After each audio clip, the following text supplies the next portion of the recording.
Tukiendelea kwa mwendo huu miaka 5 ijayo, tunategemea kiwango cha ukopaji kitapungua. Lakini bajeti hii kuna vitu ambavyo pia imeangazia.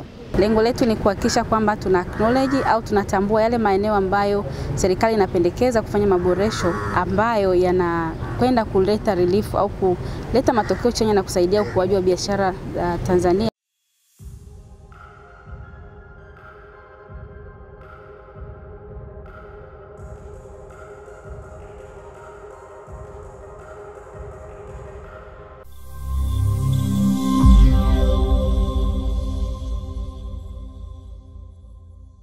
Kwanza, sura kubwa ya bajeti ni kujitegemea.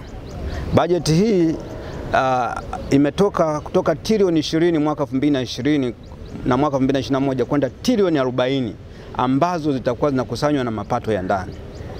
Hivyo basi, kwa mtazamo huu, ina maana hata ukopaji wa serikali unazidi kupungua. Hivyo tukiendelea kwa mwendo huu miaka 5 ijayo, tunategemea kiwango cha ukopaji kitapungua. Lakini bajeti hii kuna vitu ambavyo pia imeangazia. Imeenda kwenye makampuni na kugusa kuwa ile faida ambayo haijagawanywa, kwa Kiingereza inaitwa retaining earnings, itachajiwa 10%. Lakini kipindi hicho pia imeongeza maana ya definition ya mtaji equity kuwa mwaka huu ita include retaining earnings. Sasa maana yake nini kitaalamu? Kitaalamu maana yake hivi, ile faida inayopatikana itatozwa 10% kama withholding tax, ambayo hii hapa kiuchumi na madhara kidogo. Kiuchumi na madhara yafuatayo. Kwanza, makampuni yanaweza kuwa yakapata appetite, maana yake yakapata muamko wa kusema tugawanywe faida kwa wanahisa. Ni jambo zuri, lakini litakuwa linapunguza mtaji wa kampuni, kwa sababu huu mtaji ungeweza kutumika katika kuzalishia zaidi na serikali ikapata faida kubwa. Hivyo katika hilo tunaomba waangalie. Lakini hili ambalo wameongeza maana halisi ya maana kubwa ya equity, ambayo imeongeza sasa neno retaining earnings, ina maana kuwa kwa wenzetu wa mabenki na watu wengine itawafaidisha sana, kwa sababu kuna msemo kwa Kiingereza unaitwa thin capitalization. Yaani wameongeza maana kubwa ya neno mtaji. Lakini pia tumeona kulikuwa bado kuna changamoto ambazo zimejitokeza katika mapendekezo yale ya bajeti.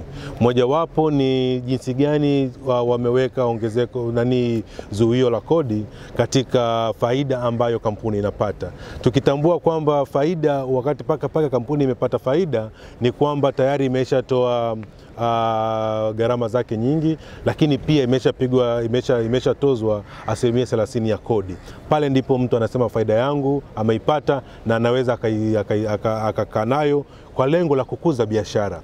Maana ile faida ukiipata unaweza ukaigawa kwa wanahisa au ukaikuza biashara. Sasa changamoto ambayo tunaona ile ambayo inafaa kubaki pale kukuza biashara, nayo imetozwa 10%. Jambo ambalo tunaona kwamba ni kuendelea kuongeza kodi kwenye biashara ambayo tayari imeshatozwa kodi. Kwa ni jambo ambalo wakurugenzi wengi wameliona, na hilo ndilo ambalo pia litakuwa moja wa kipaumbele ambalo tutalisisitiza. Lakini eneo jingine ambalo tunataka pia kusisitiza sana ni jinsi gani pia hawa startup hizi biashara ambazo zinaanza, biashara changa za tehama na vitu vingine, wanaweza kuwa na mfuko wao ile wa private equity ambao wanaweza wakavutia mitaji ya nje ili kuja kuwekeza Tanzania. Kwa sasa bado framework haipo vizuri sana jinsi gani zile hela zinakuja Tanzania na zinaweza zikaingia kwa wafanyabiashara wadogo, wale waanzishaji, yani startups.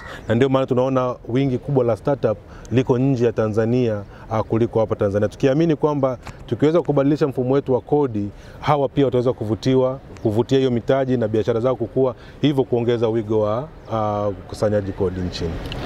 katika mapendekezo mbalimbali ya maboresho ya mazingira ya biashara ya kikodi ndio ambao hasa tunajadili hapa, ambayo yanatuhusu sisi sekta binafsi.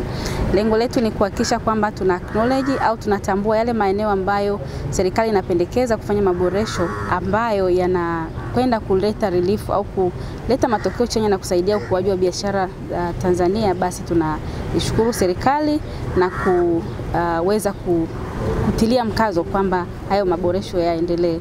Lakini kuna maeneo ambayo pengine kama sekta binafsi tunaona yanahitaji kufanyiwa kazi, kwa hiyo tunayajadili na kutoa mapendekezo ya pamoja ambayo yatakupelekwa kwenye Wizara ya Fedha, lakini pia kwenye kamati husika ya budget ya Bunge ya budget, ili aweze kufanyiwa kazi kabla waziri hajaja kuwind up budget ya mwaka huu.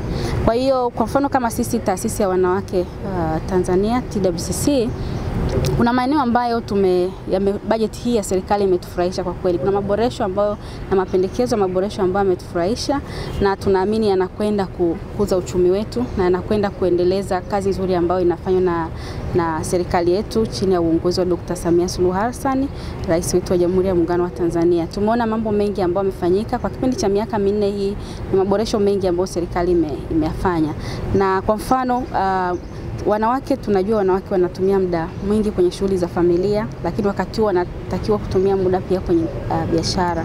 Kwa hiyo hapo mwanzo changamoto ilikuwa kwamba muda ambao wanawake wanatumia kutafuta kuni, kutafuta kupika, kufanyaje, mpaka anaandaa chakula kwa ajili ya watoto na kadhalika, kabla hajakwenda kwenye biashara.